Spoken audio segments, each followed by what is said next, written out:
Principal হওয়ার আগেই আমার একটা স্বপ্ন ছিল, যদি আল্লাহ পাক কখনো দায়িত্ব দেয় তাহলে কলেজকে সৌন্দর্যবর্ধনের জন্য যতটুকু কাজ করা সম্ভব আমি সবগুলো কাজ করব। তো আপনারা দেখেন যে বিশেষ করে বাগানের ঐতিহ্য সব আশিক মোহাম্মদ কলেজ আগে থেকেই আছে। তো এই বছর আমি আরও বৃহত্তর পরিসর নিয়ে বাগান করেছি। দুইটা বাগান, আগে একটা বাগান ছিল, এবার এই পাশেও আমি বৃহত্তর পরিসরে করেছি এবং কলেজের ফ্রন্ট সাইডেও আর একটা বাগান করেছি। এবং শিক্ষার্থীরা যাতে আনন্দের সাথে কলেজের প্রতি ভালোবাসা নিয়ে তারা পড়াশোনা করতে আসে, এ কারণেই মূলত এই বাগানটা করা।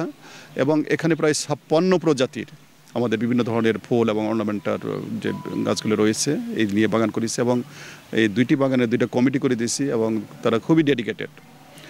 এরা ফুল সিলেকশন করে এখানে বাগান করতেছে।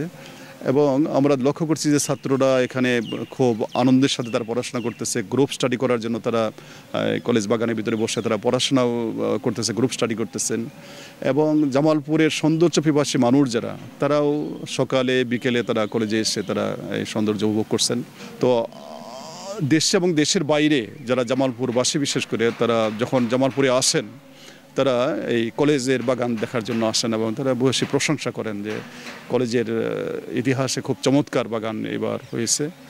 এবং আসলে ছাত্র উপভোগ করতেছে। আমরা শিক্ষক, ছাত্র এবং কর্মচারী, এলাকাবাসী সবাই আমরা চাই যে কলেজটা পড়াশোনার একাডেমিক উন্নয়নের পাশাপাশি কলেজের সৌন্দর্যটাও যেন ছাত্ররা বিমোহিত হয়, মানুষ দেখে যেন সৌন্দর্য পিপাসু মানুষ দেখে যেন তারা আনন্দ পায়। এই থিম থেকে মূলত এই বাগান করা আর কি।